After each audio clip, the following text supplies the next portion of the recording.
Bismillahirrahmanirrahim. Assalamualaikum warahmatullahi wabarakatuh. Innal hamdalillah nahmaduhu wa nasta'inuhu wa nastaghfiruh wa na'udzu billahi min syururi anfusina wa min sayyiati a'malina. May yahdihillahu fala mudhillalah wa may yudlil fala hadiyalah. Wa asyhadu an la ilaha illallah wahdahu la syarikalah. Wa asyhadu anna Muhammadan abduhu wa rasuluh. Ya ayyuhalladzina amanu ittaqullaha haqqa tuqatih wa la tamutunna illa wa antum muslimun. Amma ba'd, fa inna asdaqal hadithi kitabullah wa khairal huda huda Muhammadin sallallahu alaihi wasallam wa syarral umuri muhdatsatuha fa inna kulla muhdatsatin bid'ah wa kulla bid'atin dhalalah. Jamaah sekalian rahimani wa rahimakumullah. Alhamdulillah, segala puji hanya bagi Allah Subhanahu wa taala yang sampai detik ini masih memberikan kenikmatan-kenikmatannya kepada kita semuanya. Kenikmatan iman, kenikmatan Islam, kenikmatan berada di atas sunnah, kenikmatan sehat, dan juga kenikmatan-kenikmatan yang lainnya. Mudah-mudahan Allah Subhanahu wa ta'ala menjadikan kita semuanya orang-orang yang pandai mensyukuri nikmatnya, sehingga Allah Subhanahu wa ta'ala menjaga kenikmatan tersebut terus ada pada kita dan memberikan kepada kita tambahan kenikmatan-kenikmatan yang lainnya. Tidak lupa salawat dan salam semoga selalu terlimpahkan kepada Nabi yang sangat kita cintai, Nabi yang sangat kita kagumi, sangat kita junjung tinggi, Nabi yang selalu kita taati dan kita percayai, Nabi Agung Muhammad sallallahu alaihi wasallam. Begitu pula kepada seluruh keluarga beliau, seluruh sahabat beliau, dan seluruh kaum muslimin yang mengikuti beliau dan para sahabatnya dengan baik hingga hari akhir nanti. Ikhwati wa akhwati fillah rahimani wa rahimakumullah. Meneruskan kajian yang sebelumnya atau pembahasan yang sebelumnya, yaitu tentang hal-hal yang dilarang untuk dilakukan oleh seorang wanita yang haid. Kita pada pertemuan yang sebelumnya sudah membahas tentang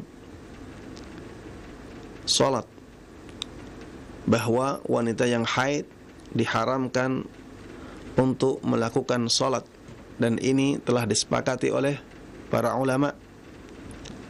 Kita juga sudah membahas tentang jima', bahwa wanita yang haid diharamkan untuk melakukan jima', dan ini juga telah disepakati oleh para ulama. Kita juga sudah membahas tentang puasa. Wanita yang haid diharamkan untuk berpuasa, dan ini juga telah disepakati oleh para ulama. Jemaah sekalian rahimani wa rahimakumullah, yang selanjutnya adalah tawaf. Ya, tawaf ini juga diharamkan bagi wanita yang haid, dan ini juga telah disepakati oleh para ulama. Para ulama telah berijma' bahwa wanita yang haid tidak dibolehkan atau diharamkan melakukan tawaf. Hal ini sebagaimana ditunjukkan oleh hadis ibunda kita Aisyah radhiyallahu taala anha ketika beliau haid, ketika ibadah haji. Rasulullah sallallahu alaihi wasallam mengatakan kepada beliau, "If'ali ma yaf'alul hajj ghaira alla tatufi bil baiti hatta tadhuri." Lakukanlah apa yang dilakukan oleh orang haji yang lainnya, Lakukanlah apa yang dilakukan oleh orang yang berhaji yang lainnya. Hanya saja jangan sampai engkau melakukan tawaf mengelilingi Baitullah sampai engkau suci. Hanya saja jangan sampai engkau melakukan tawaf di Ka'bah, di Baitullah sampai engkau suci dari haidmu. Hadis diriwayatkan oleh Imam Bukhari dalam kitab sahihnya. Dan jelas ya, hadis ini menunjukkan larangan untuk melakukan tawaf bagi wanita yang kedatangan haid. Makanya para ulama sepakat akan haramnya tawaf bagi wanita yang haid. Ketika sudah diharamkan seperti ini, tetap menjalankannya, ya, maka yang pertama dia berdosa, yang kedua tawafnya tidak sah. Jemaah sekalian rahimani wa rahimakumullah, ini 4 hal yang diharamkan bagi wanita yang haid yang telah disepakati oleh para ulama. Ya, apa tadi? Salat, puasa, jima, tawaf. Ya, ini semuanya telah disepakati oleh para ulama. Ada yang diperselisihkan oleh para ulama, ya, seperti misalnya masuk masjid. Masuk masjid bagi wanita yang haid, ya, bukan masuk saja, ya, berdiam di masjid. Apakah dibolehkan bagi wanita yang haid untuk berdiam di masjid? Ini diperselisihkan oleh para ulama. Bahkan di dalam mazhab Syafi'i pun ada perbedaan pendapat, ya. Ada yang mengatakan boleh, ada yang mengatakan tidak boleh. Jumhurul ulama mengatakan tidak boleh. Tidak boleh bagi wanita yang haid untuk berdiam di masjid. Sebagian ulama, di antaranya Imam Al-Muzani, murid senior Imam Syafi'i, mereka mengatakan dibolehkan. Ya. Jemaah sekalian rahimani wa rahimakumullah. Pada masalah ini, kedua pendapat mempunyai dalil-dalil yang kuat. Ya. Jumhur ulama ketika mengatakan tidak boleh bagi wanita yang haid untuk berdiam di masjid, mereka berdalil dengan firman Allah Subhanahu wa ta'ala, ya ayyuhalladzina amanu la taqrabus salata wa antum sukara hatta ta'lamu ma taqulun wala junuban illa abiri sabilin hatta tagtasilu. Kata Allah Subhanahu wa ta'ala, wahai orang-orang yang beriman, jangan sampai kalian mendekati salat.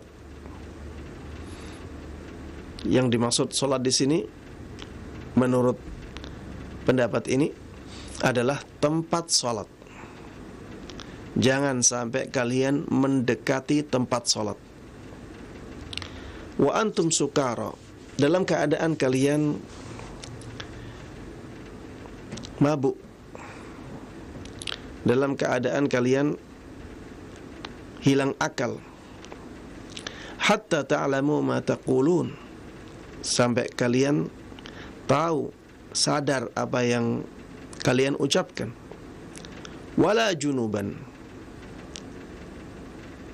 dan jangan sampai juga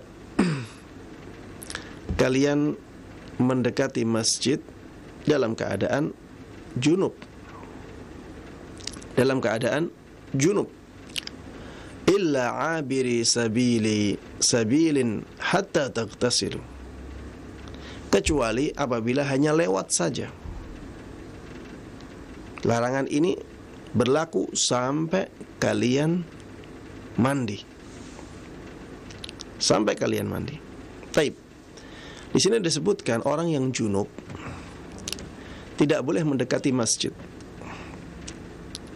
orang yang junub tidak boleh mendekati masjid sampai dia mandi, kecuali apabila hanya lewat saja.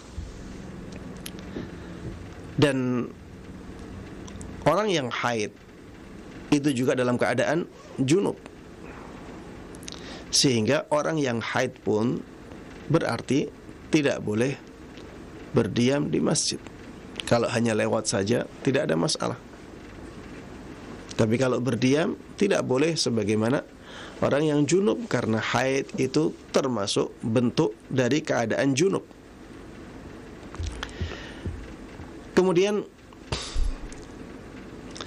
ada juga hadis Nabi Muhammad SAW yang menunjukkan kuatnya pendapat ini. Pendapat mayoritas ulama yang mengatakan bahwa wanita yang haid tidak boleh masuk masjid. Suatu ketika Rasulullah SAW berada di masjid. Kemudian Rasulullah SAW meminta kepada ibunda kita Aisyah radhiyallahu taala anha untuk mengambilkan potongan kain. Rasulullah berada di masjid, ibunda kita Aisyah radhiyallahu taala anha di luar masjid, ya, karena memang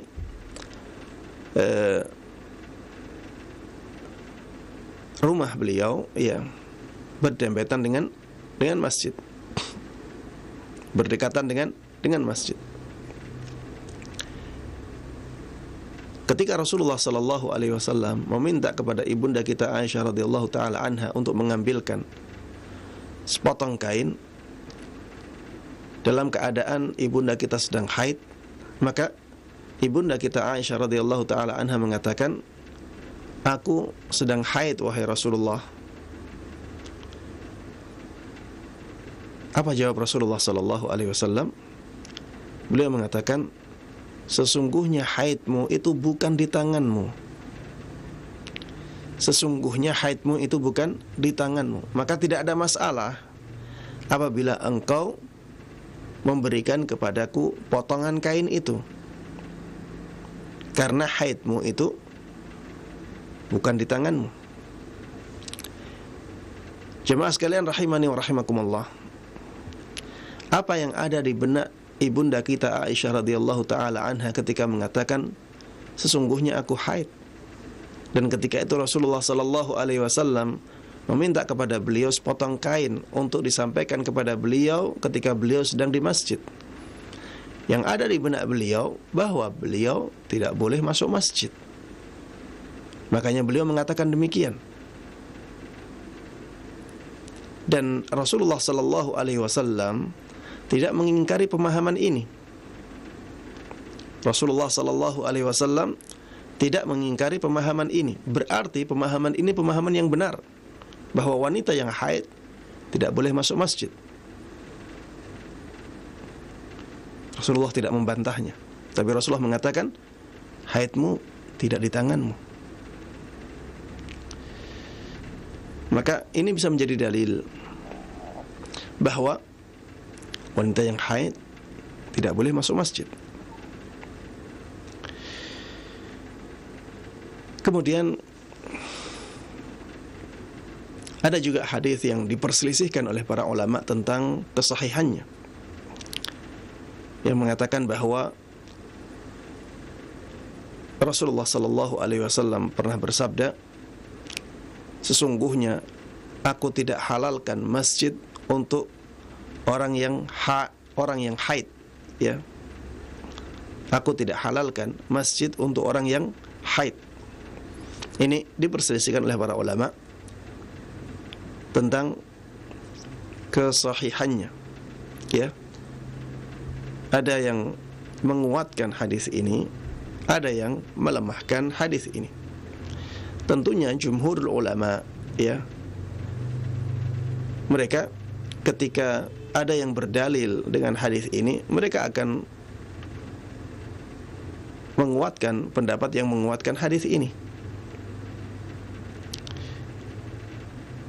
Inilah beberapa dalil yang menguatkan pendapat mayoritas ulama bahwa wanita yang haid itu diharamkan untuk berdiam di dalam masjid.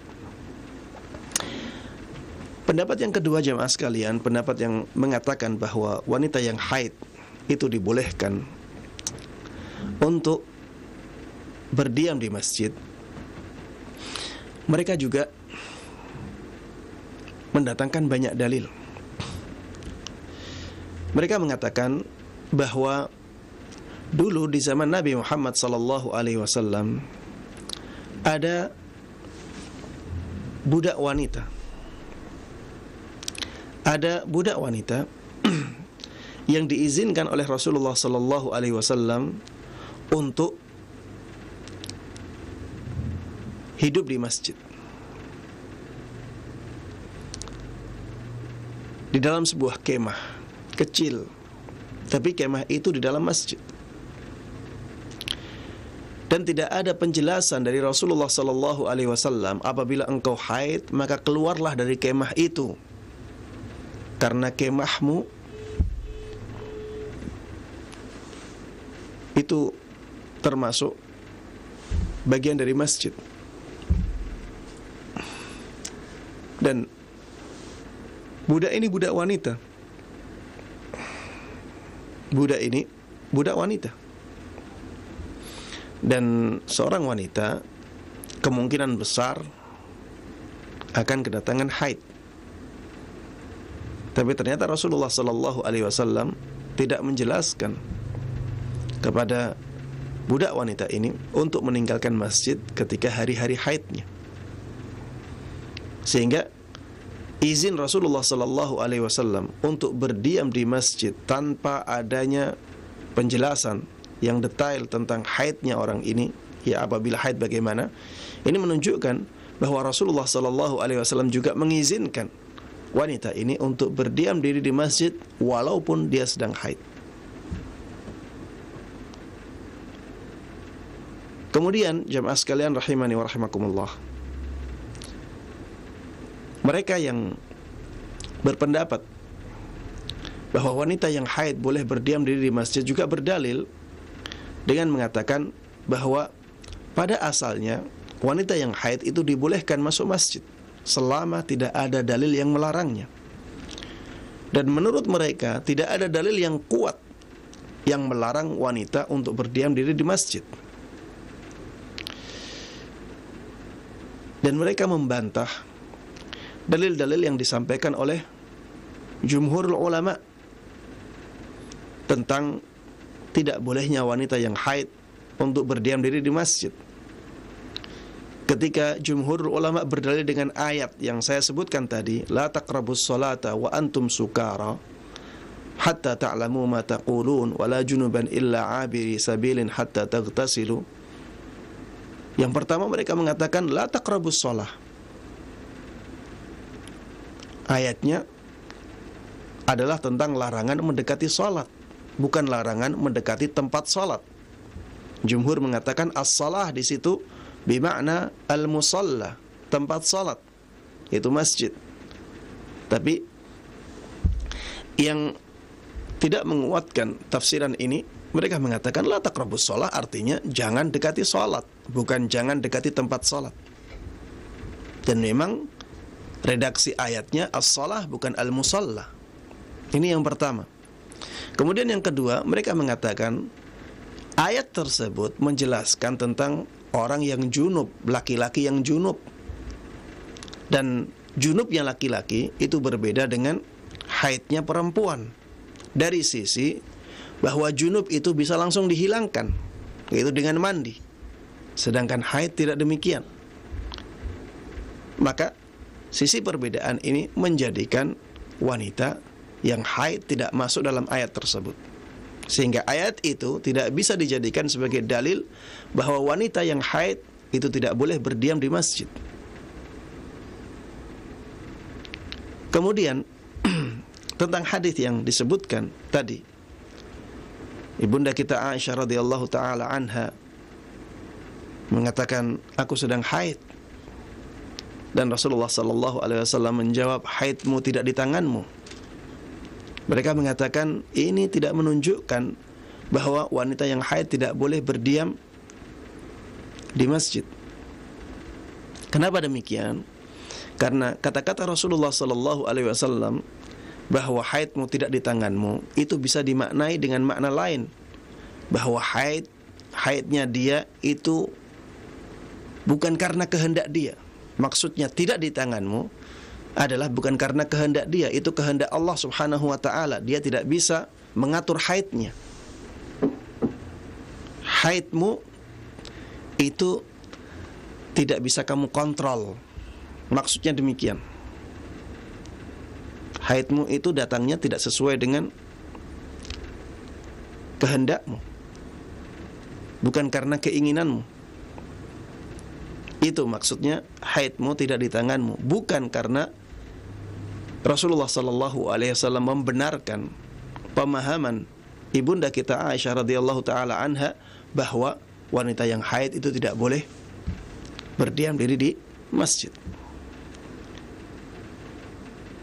Jemaah sekalian rahimani wa rahimakumullah, mereka membantah dalil yang ketiga, yaitu hadis yang saya sebutkan tadi bahwa Rasulullah sallallahu alaihi wasallam menyebutkan, aku tidak menghalalkan masjid bagi wanita yang haid. Ya, jawabannya mereka jelas ya akan mengatakan bahwa hadis itu hadis yang lemah. Setelah mereka menjawab dalil-dalil dari mayoritas ulama itu, mereka mengatakan tidak ada dalil yang kuat yang melarang wanita yang haid untuk berdiam di masjid. Jemaah sekalian rahimani wa rahimakumullah, inilah khilaf para ulama. Ya, inilah perbedaan pendapat para ulama. Ya, setiap pendapat memiliki dalilnya masing-masing. Bagaimana sikap kita para jemaah sekalian rahimani wa rahimakumullah? Kita menghormati dua pendapat ini karena memang secara dalil dua pendapat ini memiliki dalil-dalil yang kuat. Namun ada sebuah kaidah yang disebutkan oleh para ulama yang bisa kita gunakan untuk berhati-hati dalam masalah yang demikian. Al-khuruju minal khilafi mustahabbun. Keluar dari perbedaan pendapat para ulama itu dianjurkan. Oleh karenanya jemaah sekalian rahimani wa rahimakumullah, apabila kita yang haid masih bisa tidak berdiam diri di masjid, maka lakukanlah. Apabila kita ketika sedang haid bisa untuk tidak berdiam diri di masjid, maka lakukanlah. Baru ketika keadaannya sangat mendesak sekali atau keadaannya darurat, ketika itulah baru kita masuk masjid walaupun kita haid. Karena ada pendapat ulama yang mengatakan demikian, ya. Dan pendapat ini tidak bisa diremehkan. Ya, Imam Al-Muzani, murid senior Imam Syafi'i rahimahullahu taala, memilih bolehnya wanita yang haid untuk masuk dan berdiam diri di masjid. Padahal kita tahu ya bagaimana kedekatan beliau dengan Imam Syafi'i yang mengharamkan wanita yang haid untuk masuk masjid. Tidaklah beliau menyelisihi guru senior beliau, kecuali karena beliau melihat pendapat yang membolehkannya itu sangat kuat sekali, ya. Tapi tetap saja lebih hati-hatinya kita sebagai orang yang kedatangan yang haid misalnya, ya, jangan berdiam di masjid. Jangan berdiam di masjid. Ketika keadaannya sangat mendesak sekali, ada hajah massah atau ada keadaan yang darurat, baru kita masuk masjid.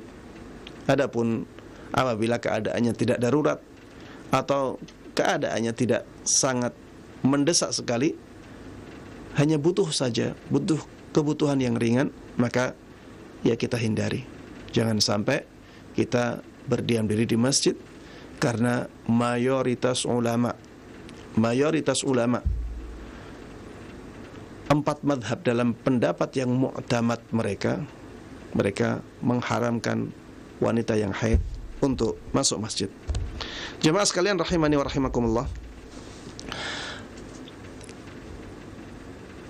Masalah yang kedua yang diperselisihkan oleh para ulama, apakah dibolehkan untuk dilakukan oleh wanita yang haid atau tidak, adalah memegang mushaf. Apakah dibolehkan memegang mushaf bagi wanita yang haid? Ya, ini juga diperselisihkan oleh para ulama.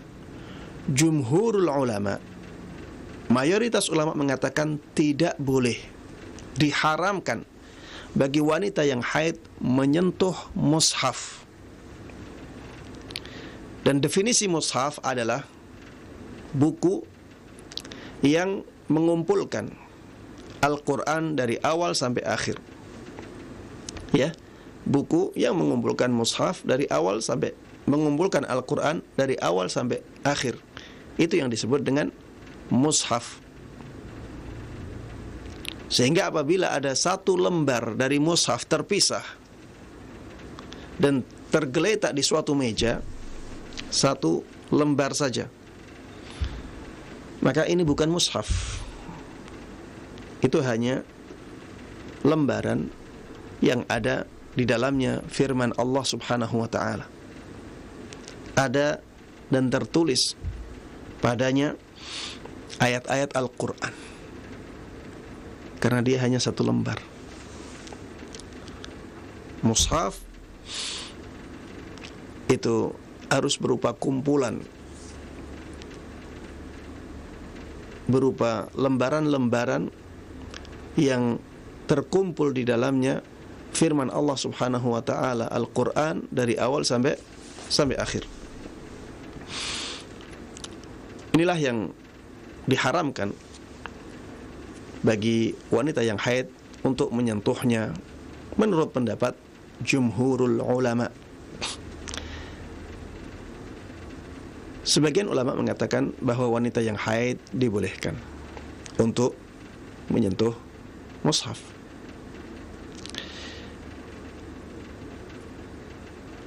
Kalau kita melihat mazhab 4, dalam pendapat mu'tamad mereka mengatakan bahwa wanita yang haid diharamkan untuk menyentuh mushaf. Ya. Yang mengatakan dibolehkan bagi wanita yang haid untuk menyentuh mushaf, ini pendapat minoritas. Sedikit ulama yang mengatakan seperti itu.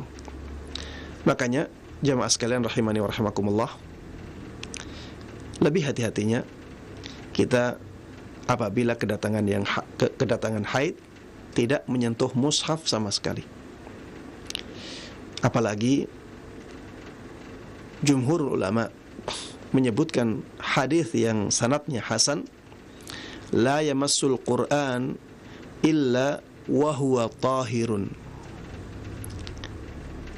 Tidak boleh menyentuh Al-Quran kecuali ketika seseorang dalam keadaan suci. Kecuali seseorang dalam keadaan suci. Hadis ini hadis yang hasan dan maknanya zahir. Ya, zahir maknanya seorang yang tidak suci tidak boleh menyentuh mushaf. Apalagi seorang wanita yang haid, dia junub, hadasnya hadas besar, maka tidak boleh bagi dia untuk menyentuh mushaf. Jamaah sekalian rahimani wa rahimakumullah,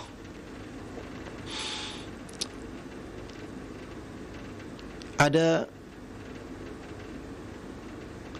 solusi bagi wanita yang haid apabila tetap ingin membaca Al-Quran dari mushaf. Solusi yang pertama adalah membaca Al-Quran dengan tidak menggunakan mushaf, tapi menggunakan misalnya HP, menggunakan tablet, menggunakan layar sentuh. Karena yang disentuh di layar tersebut bukan mushaf, karena yang tampak hanya satu halaman atau dua halaman, sehingga itu tidak bisa disebut sebagai mushaf, maka yang seperti itu dibolehkan. Ya, seperti itu dibolehkan. Ini solusi bagi wanita yang haid, tetap ingin membaca Al-Quran dan tetap ingin lebih selamat dengan tidak menyentuh mushaf, maka bacalah dari layar sentuh. Taib. Ada solusi lain, tapi ini juga diperselisihkan oleh para ulama, yaitu dengan menyentuh mushaf dengan penghalang. Tapi ini juga diperselisihkan oleh para ulama, tapi khilafnya lebih ringan. Perbedaan pendapatnya lebih ringan. Gunakan sesuatu yang terpisah dari mushaf untuk menghalangi tangan kita ketika menyentuh mushaf tersebut. Misalnya dengan tisu. Ya, kita ambil tisu, dengan tisu tersebut kita membolak-balikkan mushaf. Jadi tangan kita terhalang oleh tisu tersebut. Dan tisu sesuatu yang terpisah dari mushaf. Apabila masih menempel dengan mushaf, maka mereka mengatakan sesuatu yang masih menempel dengan mushaf masih dianggap sebagai mushaf. Sesuatu yang menempel dengan mushaf masih dianggap sebagai mushaf, maka tidak boleh disentuh. Maka gunakan tisu misalnya, atau gunakan kaos tangan, atau gunakan kain yang menghalangi tangan kita dengan bagian mushaf itu. Ya, ini termasuk di antara solusi bagi wanita yang haid apabila ingin tetap membaca Al-Quran dengan mushaf. Solusi yang pertama tadi lebih ringan, ya. Solusi yang kedua ini ada perselisihan di kalangan para ulama, namun perselisihannya lebih lemah. Pendapat yang lebih kuat, pendapat yang membolehkannya. Wallahu ta'ala a'lam. Jemaah sekalian rahimani wa rahimakumullah, permasalahan yang berikutnya yang diperselisihkan oleh para ulama untuk dilakukan bagi wanita yang dilakukan oleh wanita yang haid, apakah dibolehkan ataukah tidak, adalah membaca Al-Quran walaupun tanpa menyentuh mushaf. Ada yang mengharamkannya, ada yang membolehkannya. Pendapat yang kuat dalam masalah ini adalah pendapat yang mengatakan dibolehkan bagi wanita yang haid untuk membaca Al-Quran tanpa menyentuh mushaf. Misalnya apabila dia hafal Al-Quran, maka boleh bagi dia untuk membaca Al-Quran. Ya, karena Al-Quran itu termasuk zikir. Al-Quran itu termasuk zikir. Dan Rasulullah SAW dahulu selalu berzikir dalam semua waktunya. Rasulullah SAW selalu berzikir dalam semua waktunya, sehingga dibolehkan bagi wanita yang haid untuk membaca Al-Quran dalam semua waktunya. Wallahu ta'ala a'lam. Baik. Pembahasan yang berikutnya para jemaah sekalian rahimani wa rahimakumullah adalah pembahasan tentang hal-hal yang dibolehkan bagi wanita yang haid. Ya, hal-hal yang dibolehkan bagi wanita yang haid. Yang pertama, jemaah sekalian rahimani wa rahimakumullah, sujud tilawah apabila di luar salat. Sujud tilawah apabila di luar salat. Ini dibolehkan untuk dilakukan oleh wanita yang haid. Kenapa? Karena sujud tilawah ini bukanlah salat. Ya, saya garis bawahi tadi, sujud tilawah apabila di luar salat. Kenapa? Karena kalau di dalam salat, ya, wanita yang haid tidak mungkin salat. Tidak mungkin secara syar'i. Tidak dibolehkan secara syariat untuk salat. Sehingga sujud tilawah dalam salat tidak masuk dalam pembahasan ini. Pembahasannya adalah sujud tilawah apabila di luar salat. Dibolehkan atau tidak? Jawabannya dibolehkan. Kenapa? Karena yang dilarang itu sholatnya. Yang dilarang itu sholat. Dan tidak ada larangan untuk sujud tilawah, sehingga pada asalnya dibolehkan karena dia bukanlah salat. Baik. Masalah yang kedua yang dibolehkan bagi wanita yang haid adalah memangku orang yang membaca Al-Quran. Dibolehkan bagi wanita yang haid untuk memangku orang yang sedang membaca Al-Quran. Ya, misalnya ada suaminya membaca Al-Quran, suami tersebut ya membaca Al-Quran di atas paha wanitanya, misalnya paha istrinya, ya, padahal istrinya sedang haid. Apakah dibolehkan seperti ini? Jawabannya dibolehkan. Dalilnya apa? Hadis Nabi Muhammad sallallahu alaihi wasallam. Ibunda kita Aisyah radhiyallahu taala anha pernah mengatakan, "Kana an-nabiyyu sallallahu alaihi wasallam yaqra'ul Qur'an wa ra'suhu fi hijri wa ana haid." Hadis ini muttafaqun alaih. Dahulu Nabi sallallahu alaihi wasallam biasa membaca Al-Qur'an dan kepala beliau berada di pangkuanku, padahal ketika itu aku sedang haid. Dahulu Rasulullah sallallahu alaihi wasallam membaca Al-Quran dan kepala beliau berada di pangkuanku, pangkuan ibunda kita Aisyah radhiyallahu taala anha, padahal aku sedang haid. Ya, ibunda kita Aisyah radhiyallahu taala anha ketika itu sedang haid. Dan ini menunjukkan ya tidak ada masalah bagi seorang suami apabila ingin membaca Al-Quran di pangkuan istrinya walaupun istrinya dalam keadaan sedang haid. Ya. Baik. Masalah yang berikutnya adalah menghadiri salat Aid bagi wanita yang haid, ya. Salat Idul Fitri atau Idul Adha. Ini tidak ada masalah, bahkan dianjurkan. Dianjurkan bagi wanita-wanita yang haid untuk mengikuti acara salat Idul Fitri, ya. Bukan mengikuti salatnya, tapi mengikuti acaranya. Jadi mereka hadir. Mereka hadir di tempat salat, ya.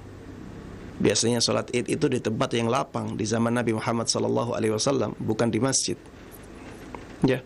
Jadi mereka dianjurkan untuk mengikuti salat Id, tapi mereka mengambil tempat yang paling pinggir.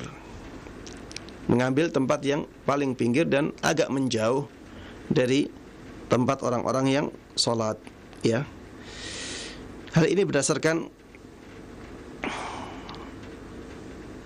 hadis Nabi Muhammad sallallahu alaihi wasallam. Beliau mengatakan, "Yakhrujul awatiq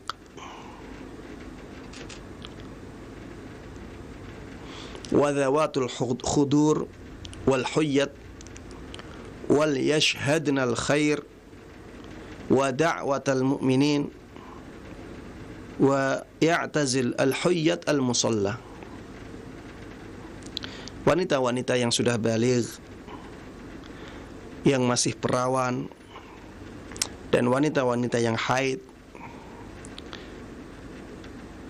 silahkan mereka keluar dari rumahnya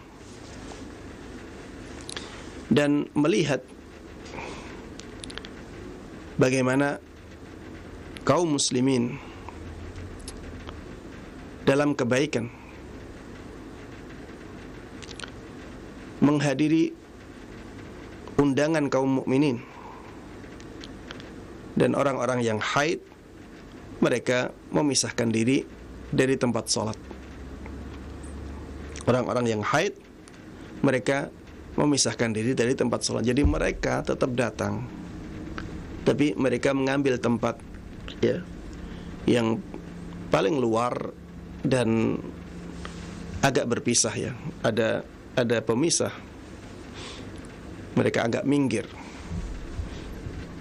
agar tidak mengganggu shaf kaum muslimin. Taib jamaah sekalian rahimani wa rahimakumullah. Masalah yang berikutnya yang dibolehkan dilakukan oleh wanita yang haid adalah bergaul dengan suaminya, ya, bergaul dengan suaminya, misalnya makan bersama suaminya, minum bersama suaminya, melayani suaminya, ya, ini dibolehkan. Tidur bersama suaminya tidak ada masalah. Yang penting, sebagaimana saya jelaskan di pertemuan yang sebelumnya, yang penting tidak berhubungan intim. Ya, yang penting tidak berhubungan intim. Hal ini berdasarkan banyak hadis Nabi Muhammad SAW. Kenapa hadis-hadis ini menjadi sangat penting? Karena orang-orang ahlul kitab dahulu, ketika istrinya haid, maka mereka biasanya mereka berkeyakinan tidak boleh dekat-dekat dengan istrinya, ya, tidak boleh dekat-dekat dengan istrinya. Jadi, ya, istri yang sedang haid harus menjauhi suaminya. Dan ini tentunya berat ya. Bayangkan ya 6-7 hari yang merupakan kebiasaan haidnya wanita, yang biasanya asalnya dekat ya, ini menjadi jauh. Maka ini sesuatu yang sangat memberatkan. Makanya hadis-hadis yang menjelaskan tentang bolehnya seorang wanita yang haid untuk melayani suaminya atau berdekatan dengan orang-orang yang dihalalkan untuk berdekatan dengannya, ini menjadi sangat penting. Karena hadis-hadis ini menunjukkan betapa besarnya rahmat Allah Subhanahu wa ta'ala dalam syariat Islam ini, dan betapa mudahnya, ya, betapa banyak kemudahan yang diberikan oleh syariat Islam. Dari ibunda kita Aisyah radhiyallahu ta'ala anha, beliau mengatakan, kuntu ashrabu wa ana haid. Aku pernah minum dalam keadaan aku haid. Thumma unawiluhun nabiyya sallallahu alaihi wasallam. Kemudian aku berikan gelas minuman itu kepada Rasulullah sallallahu alaihi wasallam. Kemudian aku berikan minumanku kepada Rasulullah sallallahu alaihi wasallam. Apa yang dilakukan Rasulullah sallallahu alaihi wasallam? Beliau melakukan, ya, disebutkan di sini, fayada'u fahu ala mawdi'i fiyya fayashrab. Maka Rasulullah sallallahu alaihi wasallam menempatkan mulutnya di tempat mulutku atau di bekas tempat mulutku. Kemudian beliau meminum minuman tersebut. Jadi tidak hanya boleh minum saja, bahkan Rasulullah sallallahu alaihi wasallam memilih bekas tempat mulutnya ibunda kita Aisyah radhiyallahu taala anha yang ketika itu sedang haid. Dan ini menunjukkan ya betapa harmonisnya hubungan antara Rasulullah sallallahu alaihi wasallam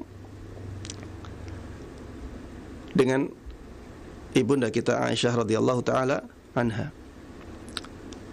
Hadits lain dari ibunda kita Aisyah radhiyallahu taala anha, beliau pernah mengatakan, kuntu urajjilu ra'sa Rasulillah sallallahu alaihi wasallam wa ana haid. Aku dulu biasa menyisir rambut Rasulullah sallallahu alaihi wasallam ketika aku sedang haid. Ya, maka ya ini menunjukkan bahwa tidak ada masalah sama sekali kedekatan seorang istri yang sedang haid dengan suaminya. Tidur dalam satu selimut, ya, tidak ada masalah juga. Dan ini dijelaskan di dalam hadis Ummu Salamah radhiyallahu taala anha. Dia mengatakan, "Baina ana ma'an Nabi sallallahu alaihi wasallam muttaji'atan fi khamisah idh hittu fansalaltu fa akhadtu thiyab haidati." Ketika aku sedang bersama Nabi Muhammad sallallahu alaihi wasallam tidur dalam satu kain selimut, ketika itu aku haid, maka aku pun pergi. Aku pun pergi meninggalkan Rasulullah sallallahu alaihi wasallam, dan aku mengambil baju haidku.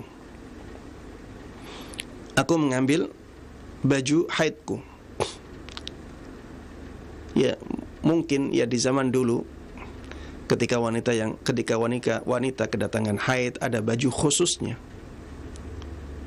yang menjadi tanda bahwa dia sedang haid. Maka Ummu Salamah, ibunda kita ini, mengambil baju itu dan memisahkan diri dari Rasulullah sallallahu alaihi wasallam. Maka ketika itu Rasulullah sallallahu alaihi wasallam mengatakan, "Ana fisti?" Apakah engkau kedatangan haid? Maka ibunda kita Ummu Salamah radhiyallahu taala anha mengatakan, "Na'am." Iya, aku sedang haid. Fada'ani fattaja'tu ma'ahu fil khamilah. Maka beliau pun memanggilku, mengajakku untuk kembali tidur bersamaku. Ya, Rasulullah sallallahu alaihi wasallam mengajak ibunda kita tidur bersama dalam satu selimut. Ya. Padahal Rasulullah sallallahu alaihi wasallam tahu istri beliau sedang haid. Imam Nawawi rahimahullahu taala ketika menjelaskan hadis ini, ya, hadis ini di Sahih Muslim, ya, beliau mengatakan, fihi jawazun naumi ma'al haid wal ittija' ma'aha fi lihafin wahidin. Dalam hadis ini terdapat dalil bolehnya tidur bersama seorang yang haid di bawah satu selimut. Ya, bahkan di hadis yang sebelumnya, di pertemuan yang sebelumnya, kita menyebutkan hadis Nabi Muhammad sallallahu alaihi wasallam, "Isna'u kulla syai'in illa nikah." Lakukan yang engkau inginkan, apapun yang engkau inginkan, kecuali jima. Kecuali jima. Berarti, ya, kalau yang dilarang hanya jima saja, maka yang lainnya dibolehkan. Jemaah sekalian rahimani wa rahimakumullah, inilah hal-hal yang boleh dilakukan oleh orang yang sedang haid, ya. Dan ini semuanya berdasarkan dalil-dalil yang kuat. Wallahu ta'ala a'lam. Demikian yang bisa ana sampaikan dalam kesempatan kali ini. Mudah-mudahan bermanfaat bagi kita semuanya. Mudah-mudahan Allah berkahi ilmu kita, dan mudah-mudahan Allah subhanahu wa ta'ala menjadikan kita semuanya orang-orang yang mendapatkan taufiknya, bisa dengan baik dan mudah mengamalkan ilmu yang sampai kepada kita dan mengajarkannya kepada orang lain. Amin amin ya rabbal alamin. Wa sallallahu wa sallama wa baraka ala nabiyina Muhammadin wa ala alihi wa sahbihi wa man tabi'ahum bi ihsanin ila yaumiddin. Walhamdulillahi rabbil alamin. Nah, jazakallahu khairan wa barakallahu fikum Ustaz atas penyampaian materi yang sangat bermanfaat sekali di kesempatan ini, masih berkaitan dengan larangan wanita yang haid dan hal-hal yang dibolehkan bagi wanita yang haid. Nah, ikhwatal Islam wajazakumullah, silakan bagi Anda yang ingin bertanya secara langsung. Pertanyaan pertama kita awali dari pesan singkat yang sudah masuk di kesempatan ini. Assalamualaikum warahmatullahi wabarakatuh, Ustadz, dari hamba Allah. Ustadz, mau bertanya berapa lama toleransi waktu untuk meyakinkan berhentinya haid? Karena biasanya hari terakhir haid, misalnya di waktu zuhur berhenti, tapi di waktu maghrib masih keluar seperti flek, seperti lendir berwarna putih, tapi ada sedikit berwarna merah muda. Apakah masih dikategorikan sebagai haid? Lalu berapa lama jarak yang diberikan supaya bisa yakin haid sudah berhenti? Syukran atas jawabannya. Jazakallahu khairan, Ustaz. Taib. Apabila yang keluar adalah cairan yang bening, ya, cairan bening yang benar-benar bening, ya, tidak ada campurannya, tidak flek, tidak ada warna kuning, ya, benar-benar bening. Apabila yang keluar adalah cairan itu, maka tidak perlu menunggu waktu. Tidak perlu menunggu waktu. Bisa langsung untuk mandi besar, ya. Bisa langsung untuk mandi suci. Karena tanda itu sudah sangat meyakinkan. Tapi apabila tanda itu belum keluar, yang ada hanya keringnya tempat keluarnya haid, benar-benar kering, ya, maka ditunggu, ya, coba ditunggu. Apabila memang benar-benar kering, ya, maka coba dibersihkan dulu, coba dibersihkan, kemudian ditunggu. Kapan lamanya nunggu ini? Tidak disebutkan dalam nas, tidak ada penjelasan yang tegas dalam masalah ini. Maka dikira-kira saja, dikira-kira saja. Dan biasanya wanita yang haid, ya, tahu, ya, perkiraan tersebut. Apabila, ya, misalnya waktu sholat sudah hampir selesai, ya, maka coba berusaha untuk melihat tanda-tanda itu, tanda-tandanya kuat atau tidak. Ya, kalau tandanya kering, ya, kalau tandanya keringnya jalan keluarnya haid, ya, maka segera untuk dibersihkan. Kemudian coba tunggu dan lihat tanda-tanda yang lainnya. Ya, misalnya apabila suci, misalnya ada tanda-tanda khusus pada keadaan badan, ya, coba dilihat. Ketika sudah dibersihkan, kemudian selang beberapa waktu, misalnya selang 1 jam, ternyata memang masih suci, masih bersih, ya, maka segera untuk mandi, maka segera untuk mandi. Kalau misalnya ternyata perkiraan itu salah, Ustadz, berhenti, misalnya kering, ada tanda kering di waktu zuhur, kemudian merasa sudah suci, ternyata di maghrib keluar cairan yang seperti disampaikan dalam pertanyaan tadi, cairan bening tapi ada campuran kuningnya, maka berarti dia belum suci. Bagaimana dengan sholat yang dilakukan sebelum itu, Ustadz? Setelah mandi, maka kita katakan sholatnya tidak sah, tapi dia tidak berdosa, karena dia tidak sengaja untuk sholat di waktu haid. Dia ngiranya haidnya sudah selesai. Ya, intinya jamaah sekalian rahimani wa rahimakumullah, kita lihat tanda haid kita apa. Kalau kebiasaannya tanda haid kita adalah keluarnya cairan bening, ya maka tunggu cairan bening itu keluar.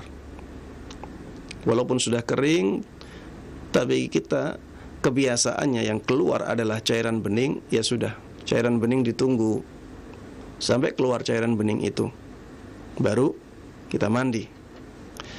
Tapi kalau misalnya kebiasaan kita tidak ada cairan bening itu, ya, kebiasaan kita hanya kering saja, maka ketika datang kering itu kita lihat ya, apakah benar-benar kering ataukah tidak. Dicek.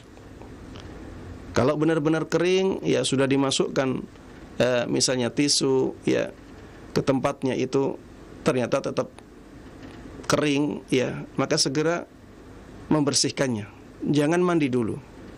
Coba dibersihkan, kemudian ditunggu mungkin setengah jam, mungkin 1 jam, tergantung keadaan ya. Kalau ternyata memang masih kering, kita langsung segera untuk mandi dan melakukan sholat yang diwajibkan di waktu itu. Wallahu ta'ala alam. Nah, jazakallahu khairan wa barakallahu fikum Ustaz atas jawaban yang disampaikan. Semoga bermanfaat untuk penanya dan kita semua yang menyimak. Pertanyaan berikutnya masih dari pesan singkat kembali. Assalamualaikum warahmatullahi wabarakatuh. Ustaz, bagaimana dengan seorang wanita tunanetra dalam keadaan haid? Kemudian, bolehkah membaca Al-Quran Braille? Apakah Al-Quran Braille ini sama dengan Al-Quran biasa pada umumnya? Mohon nasihat dari Ustaz. Syukran. Taib. Iya, ini permasalahan yang di zaman dulu belum dibahas oleh para ulama ya. Apakah dibolehkan bagi seorang wanita yang haid untuk membaca Al-Quran dari mushaf Braille? Yang jelas ya, mushaf Braille itu bisa dikatakan sama dengan mushaf biasa, karena huruf yang ada di mushaf yang biasa itu bisa terwakili oleh huruf Braille, bisa terwakili oleh huruf Braille. Sehingga kalau kita menggunakan kias di sini ya, sangat dekat kiasnya, karena yang membaca dengan Braille itu hasilnya sama dengan yang membaca dengan mushaf. Tapi masalahnya Braille di sini tidak bisa dibaca kecuali dengan sentuhan tangan. Dan saya tidak tahu ya apakah bisa dengan menggunakan kaos tangan ataukah tidak. Kalau bisa dengan menggunakan kaos tangan, ya maka gunakan kaos tangan agar ada penghalang antara tangan kita dengan mushaf tersebut. Tapi kalau misalnya tidak bisa, ya, kalau misalnya digunakan kaos tangan menjadi tidak terbaca, ya, wallahu ta'ala alam, Anda melihat harus dibedakan di sini antara orang yang normal dengan orang yang ada uzur seperti ini. Sehingga kalau dia memang ingin membaca Al-Quran dan tidak bisa kecuali dengan membaca dengan mushaf Braille, maka ana melihat dia punya uzur. Al-masyaqqatu tajlibut taisir. Sesuatu yang sulit itu bisa mendatangkan kemudahan, ya. Apalagi memang ada pendapat dari sebagian ulama yang membolehkan wanita yang haid untuk memegang mushaf, walaupun pendapat itu pendapat yang lemah. Tapi dalam keadaan seseorang punya uzur seperti ini dan dia punya kebutuhan untuk membaca Al-Quran, maka ana melihat tetap dibolehkan. Wallahu ta'ala a'lam. Nah, jazakallahu khairan wa barakallahu fikum Ustaz atas jawaban yang disampaikan. Semoga bermanfaat untuk penanya. Masih pertanyaan melalui pesan singkat kembali dari hamba Allah di Bekasi. Assalamualaikum Ustaz. Apakah Al-Quran yang ada terjemahannya ini termasuk mushaf atau bagaimana Ustaz? Syukran.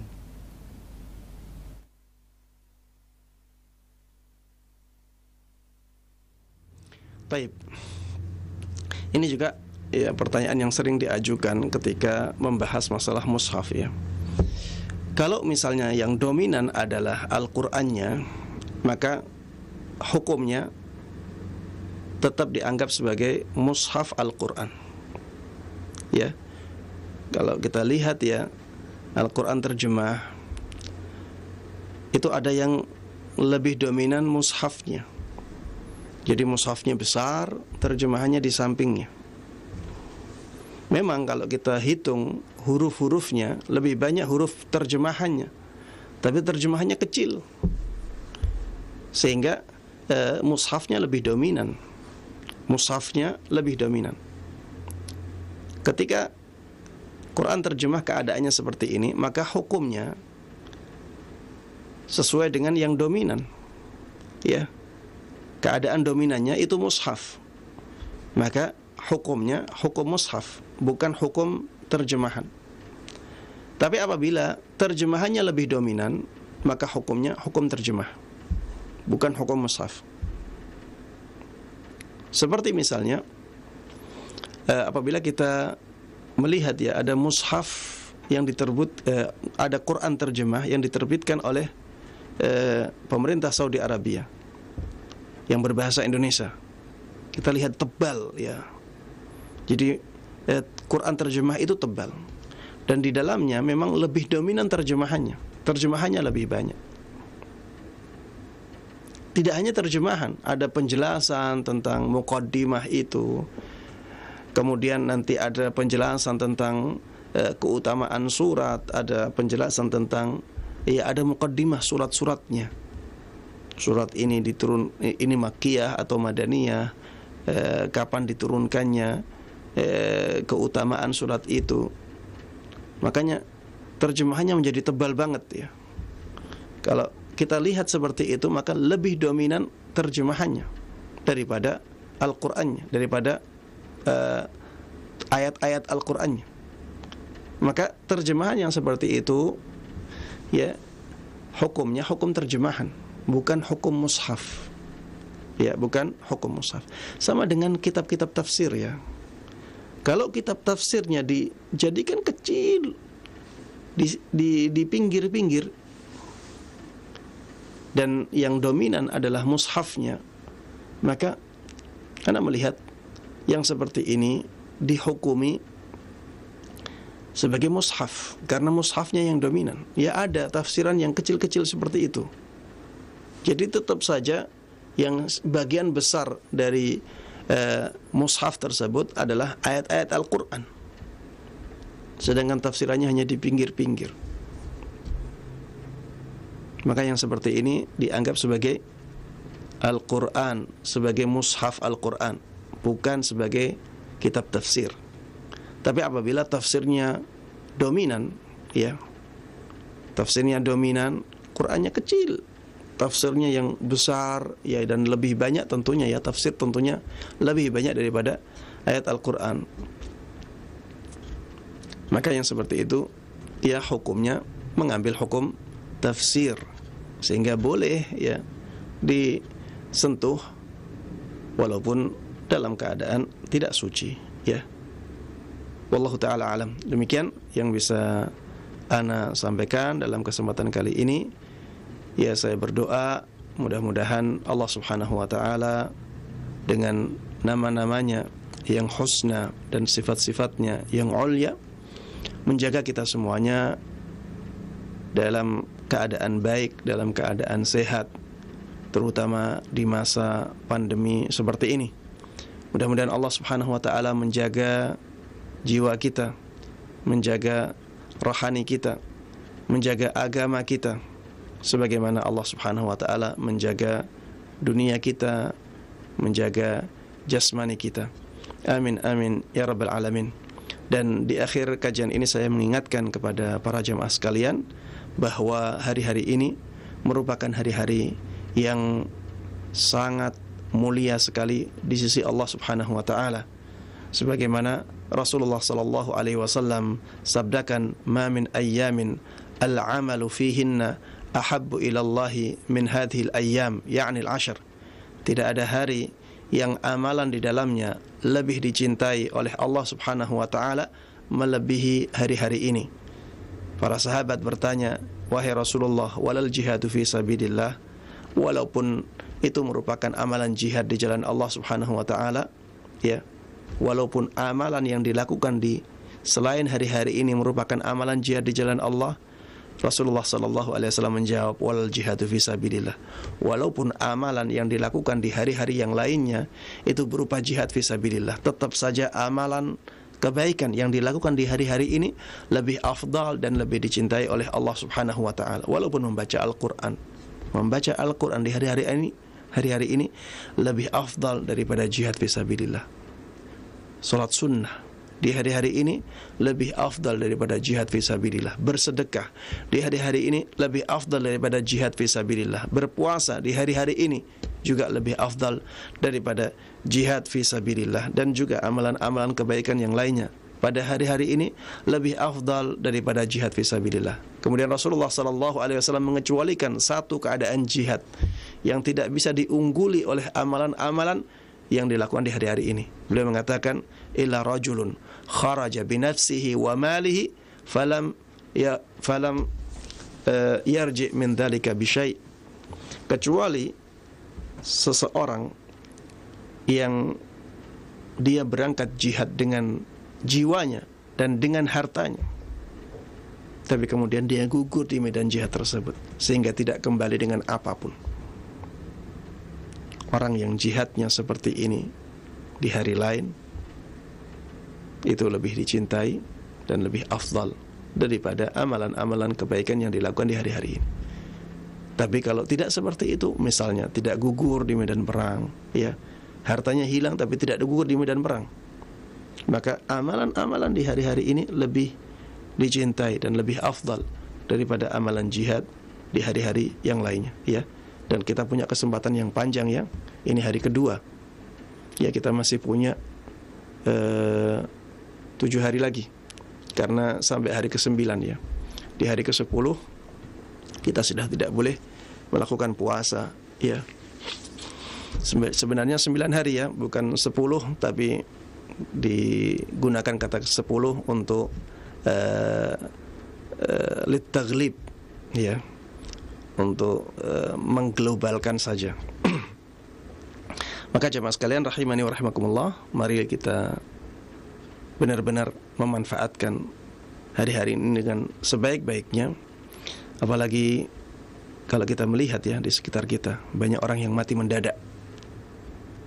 Banyak orang yang mati mendadak. Dan kata para ulama, as-sa'idu man wa'idha bi ghairihi.